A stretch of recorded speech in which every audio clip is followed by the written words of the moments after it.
In 2008, a man named Josef Fritzl would have his granddaughter taken to the hospital for an unexplained illness. When doctors found out that she had low amounts of vitamin D in her system, which was very unusual for somebody her age, they began to grow very suspicious, especially of the man who had brought her there. The authorities would ask to speak to the young girl's mother, and when they finally would, 24 years of secrets would be unveiled.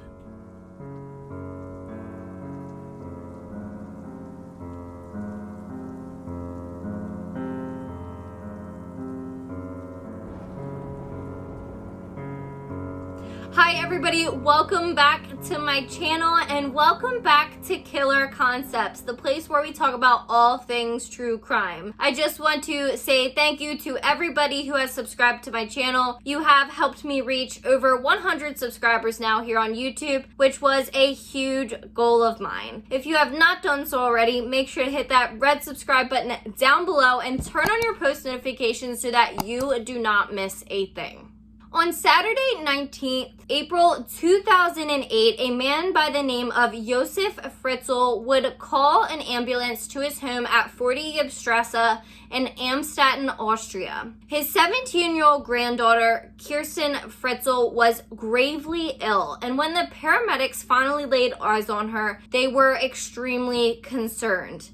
Young Kirsten was extremely pale and was missing several teeth, which was very unusual for a girl her age. The paramedics would take 17-year-old Kirsten Fritzl to the local hospital, and then a couple hours later, her grandfather, 73-year-old Josef Fritzl, would show up. But he would give the doctors a very unusual and suspicious note that was supposed to be from Kirsten's mother, Elisabeth Fritzl. The note said, quote, "Please help her. Kirsten is very scared of strangers. She has never been in a hospital before. I've asked my father for help because he is the only person she knows."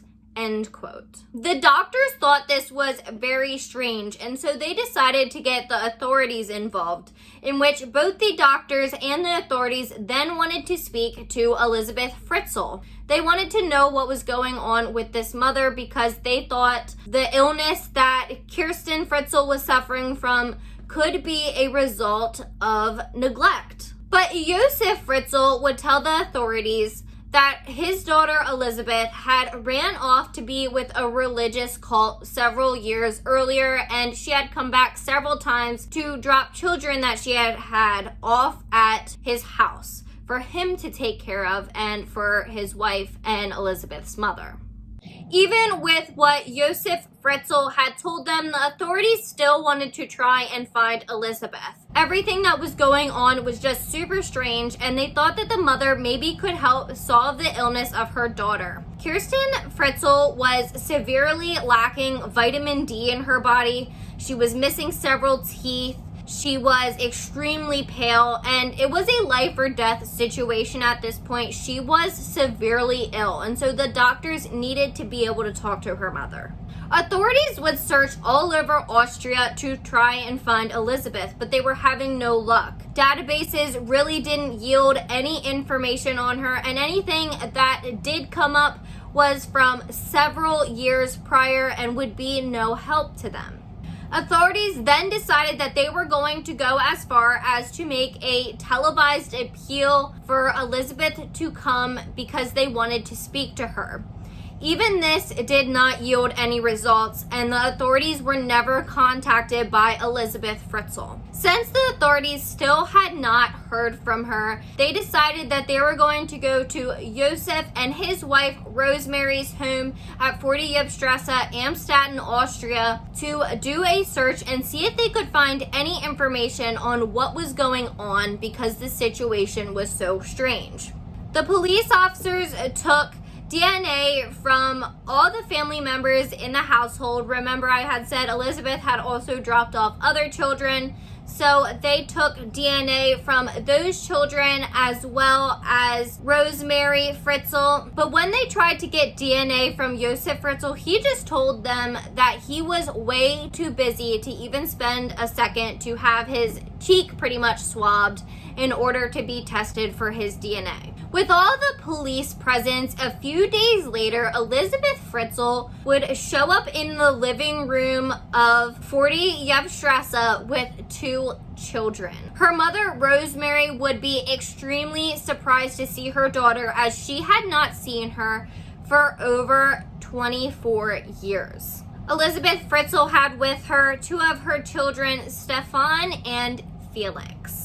Josef would tell authorities, as well as his wife, Rosemary, that Elisabeth had heard the authorities' pleas over the TV, and she had decided to come and talk to them about Kirsten's current predicament. When Elisabeth Fritzl first went in to speak to the authorities, she just kind of sat there and she didn't really say anything at all. But after a little while, Elisabeth couldn't stop talking, and she would end up telling the police officers a horrific story of how she had been trapped in a cellar for the past 24 years. And this was all done by her own father, Josef. Her interview would go on for 2 hours as she had laid out everything that had happened to her in the last 24 years of her life. Now that we know that Elisabeth Fritzl had been locked in a cellar for the past 24 years,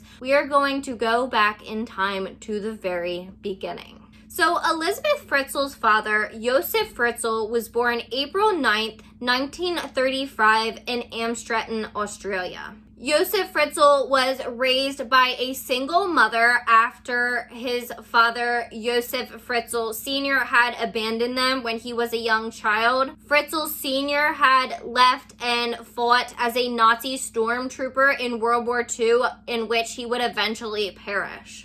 Young Fritzl's life was pretty rough. Now, there are different sources stating different things about Fritzl's mother and how she treated him. One of them that I have come across said that mainly the only reason that she ever had Josef was to prove that she could have children. And so once she proved that and she had him, she was just no longer really interested in being a mother. And so she could be very harsh with him. Fritzl once stated, quote, "She used to beat me, hit me until I was lying in a pool of blood on the floor. I never had a kiss from her," end quote. Even with the abuse, Josef Fritzl still loved his mother. But when he was only 9 years old, Marie Fritzl would be taken away and she would be detained by the Nazi police and put in a concentration camp for several months. During this time, Josef would be kept at a orphanage. Young Fritzl was a very bright young man, and he actually got really good grades in school, especially when it came to things that revolved around mechanics and how things worked. When Josef Fritzl was 21 years old, he was working for the Linz Steel Company when he would meet 17-year-old Rosemary, and this is when he would end up marrying her. The couple would eventually have a total of 2 sons and 5 daughters. Fritzl was a very good businessman, and he always provided very well for his family, even though he was very unpleasant to be around. Many of the family's neighbors had said that he was kind of standoffish, and he just really did not allow other people into his or his family's life. In 1967, Fritzl would be taken away from his family and have to spend time in prison for a total of 18 months for the rape of a young woman. When he was released for this crime, he would travel Austria as a technical equipment salesman. But it wouldn't be long till he got himself in trouble again, and he eventually would face more charges for attempted rape and indecent exposure. But as Austrian law, this stuff would all be expunged off his record after 15 years, and so police would never see it when he would shoot back up on their radar. Fritzl would stay off the police's radar until 2008 when his daughter Elisabeth would appear from her underground dungeon. Josef Fritzl was constantly working on new business ventures. He was a very smart man and had actually amassed himself a pretty large fortune from all these ventures that he did. He owned several rental properties as well as a very large guest house that he had renovated. The guest house is where he would end up holding his daughter Elisabeth captive for 24 years after he would renovate it into her prison cell. When the family first moved to the home at 40 Strasse, Josef Fritzl had made it abundantly clear to the entire family that the cellar was his space and nobody under any circumstances was allowed down there but him. While this was very suspicious, everybody just agreed with him and they left it alone. Little did they know he was building a torture chamber and a prison down in his basement. Fritzl started to become very obsessed with his young daughter Elisabeth very early on. It seemed he paid more attention to her than any of his other children. While he was harsh and punished all of them, he seemed to always punish her harsher than the rest. He would do things like slap her and beat on her. And when she was only 11 years old, Josef Fritzl would start going into her bedroom at night and he would start sexually assaulting her. And she would deal with this up until the time that he captured her and put her in the cellar.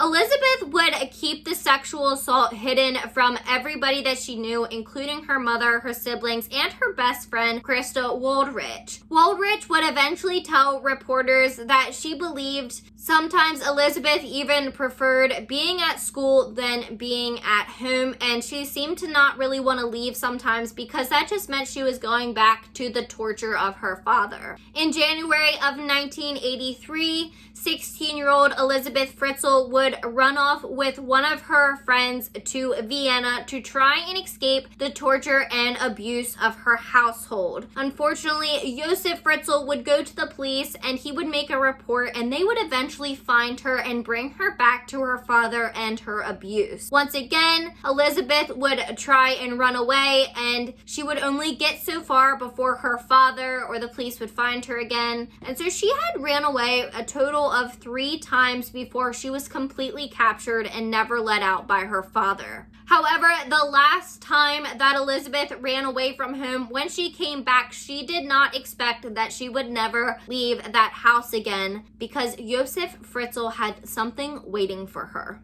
In August of 1984, Josef Fritzl would ask his daughter Elisabeth if she could come down to the cellar and help him hang up a door. Let's not forget that nobody was ever allowed down in this cellar at no circumstances. But Elisabeth obliged and she told her father that she would help him. And so she went down there, she helped him hang the door. And then before she knew it, her father would come up behind her and hold an ether-soaked rag over her face, which would make her fall unconscious. When Elisabeth Fritzl would wake up, she would be in a dark, damp, dungeon-like room that her father had built for her. This dark and damp cellar is where Elisabeth Fritzl would spend the next 24 years of her life, which is absolutely horrific. Her father, Josef Fritzl, had been planning this out for years, including his underground bunker and how he was going to build it, and he had been working on it for a long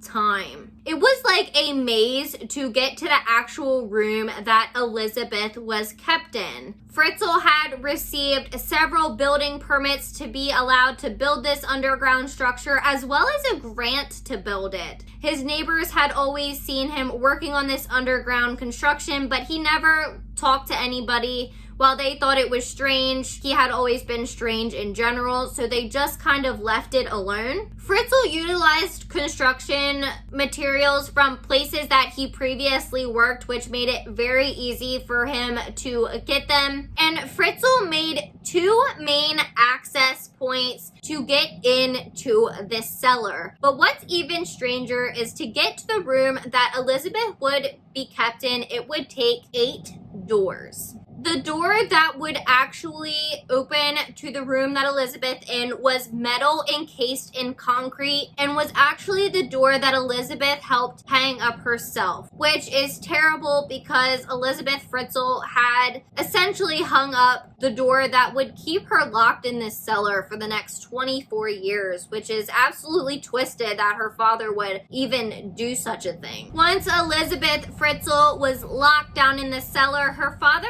Josef would go to the Austrian authorities and he would report his daughter missing. He would say that she ran off again, but this time it was to join a religious cult and that she had left her family. He had asked the authorities to try and find Elisabeth for him, and while they told him that they would look for her, Elisabeth Fritzl was now 18 years old, and so they were not going to spend a lot of time and resources to look for an adult. And at the same time, Elisabeth Fritzl had ran off several times before, and so the authorities just weren't that concerned with it any longer. For the next 24 years, Elisabeth Fritzl would be subjected to terrible living conditions and abuse by her father, Josef. It was incredibly cold and damp down in the cellar.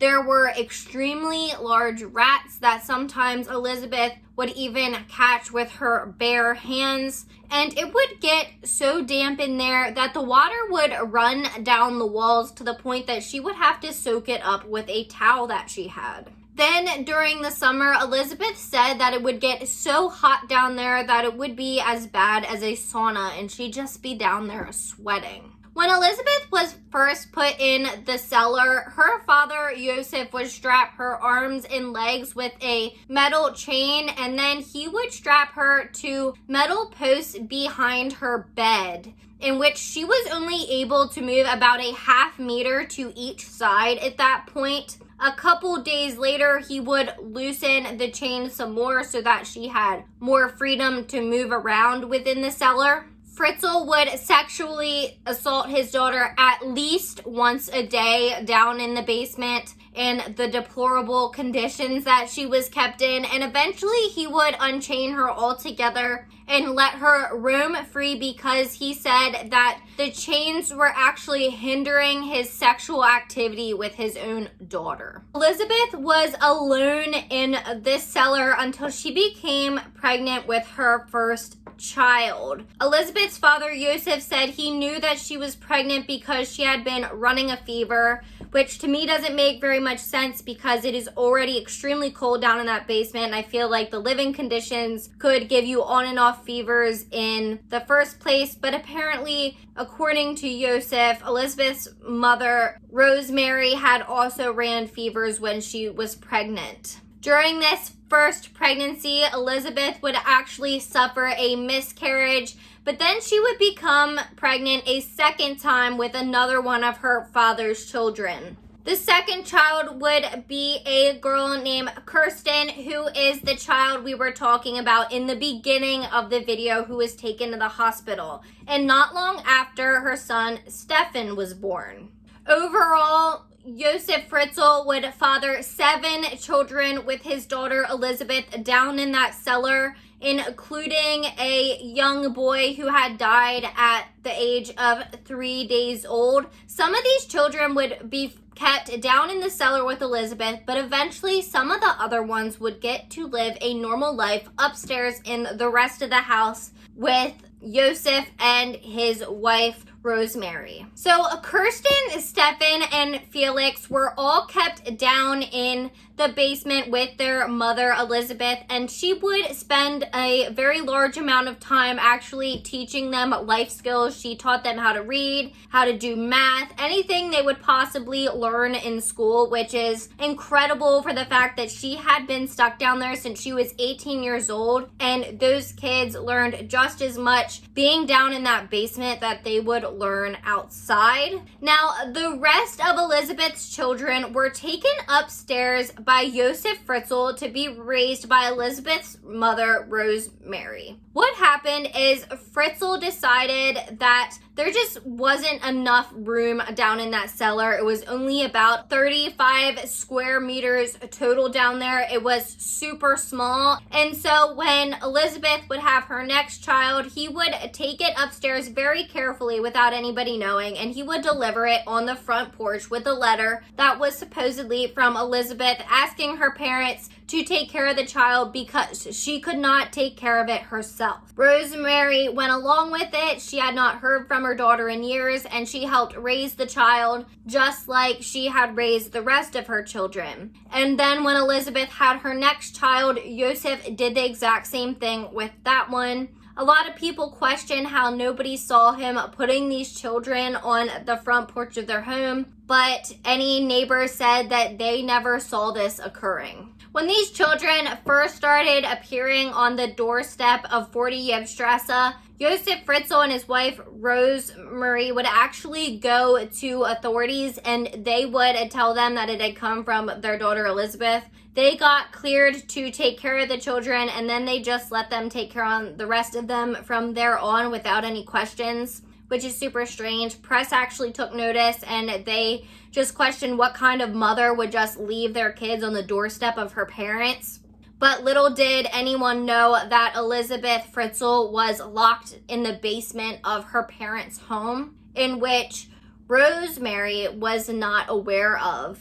The children that were kept upstairs were known as the upstairs family, and then the children that stayed downstairs with Elisabeth were known as the downstairs family. What was especially cruel to the children is that Josef would actually bring the downstairs family, Kirsten, Stefan, and Felix, their siblings, and they would play with them for a while, and then he would just take them away and take them back upstairs, and these kids would be crying to play with their siblings. The upstairs family ended up growing into very nice young adults, regardless of who they came from, and they got very good grades in school. And like I said, Elisabeth did her best to then teach the children that were downstairs. Fritzl would even go as far as bringing videos to show the kids downstairs of the upstairs family getting to play and live a life outside of the cellar. Lisa,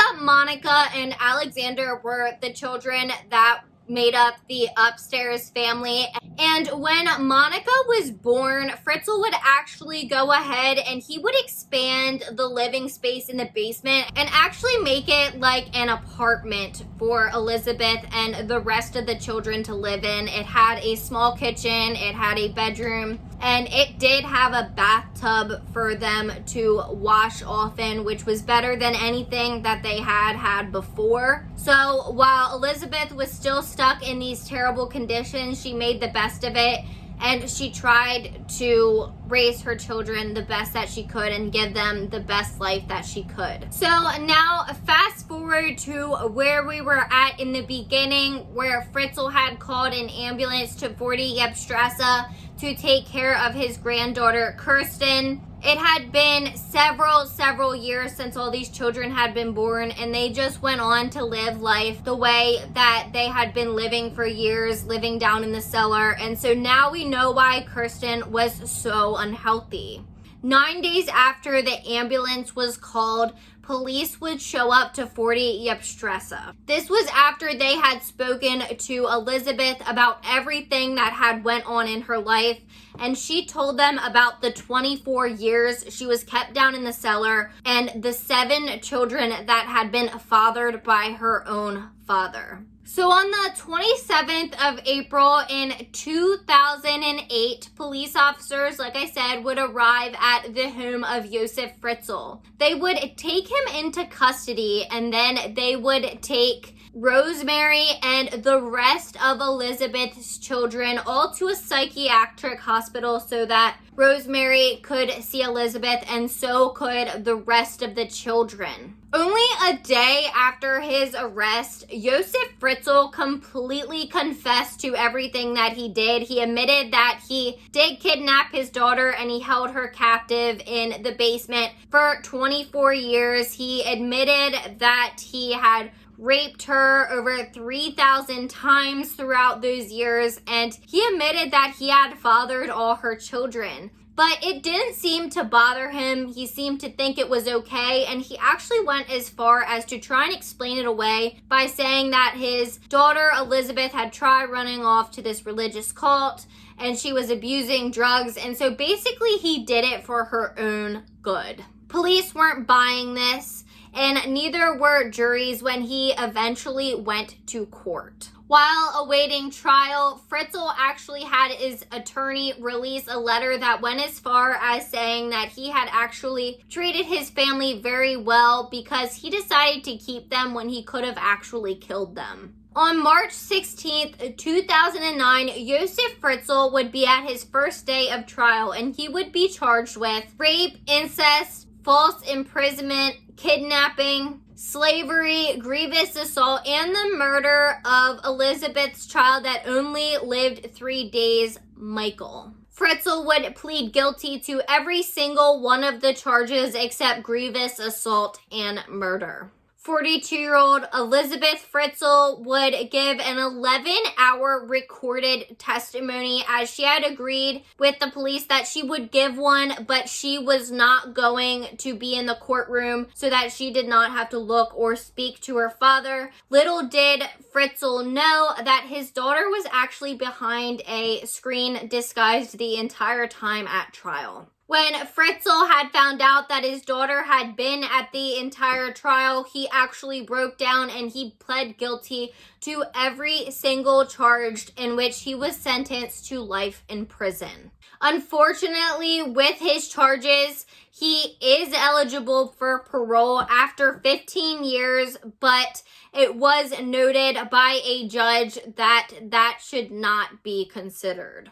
After the trial, his daughter Elisabeth Fritzl and all of the underground children, Kirsten, Stefan, and Felix, would go to live at a psychiatric hospital for a while to try and learn how to live in our world, since they had been living in the cellar for all that time. Josef Fritzl is exactly where he deserves to be, which is behind bars. But unfortunately, nobody can ever give Elisabeth Fritzl what she needs, which would be for this to have never happened to her or to her children. My heart goes out to all of them, and I hope they can heal the best that they can and live the rest of their lives happily, being outside of the underground jail that Josef Fritzl had kept them in for all those years. The case of Josef Fritzl is absolutely horrific, and I really hope that I reached every point that I wanted to here and I did not leave anything out. If I did, make sure to comment down below and let me know, or let me know what you just think of the case in general. I think it's ridiculous that he even was eligible for parole after 15 years, but there's nothing we can do about it. That is all I have for you today, and I really hope you enjoyed this episode of Killer Concepts. I am considering starting to do my videos bi-weekly because they kind of have been that way for the past 2 or 3 weeks, as I have been very busy for work. But make sure to check out my Instagram and stay updated. I will let you know. That is also where I just did my giveaway for 100 subscribers. And in the future, I hope to be doing more giveaways as well, so make sure to follow that. If you have any case suggestions or just would like to talk to me a bit, make sure to email me at the email address right here, which is also down below in the description box. Please like my video, and if you haven't done so already, make sure to hit that red subscribe button down below and turn on your post notifications so that you do not miss a thing. Remember that the world's most dangerous minds hide in the most unlikely places. Stay safe.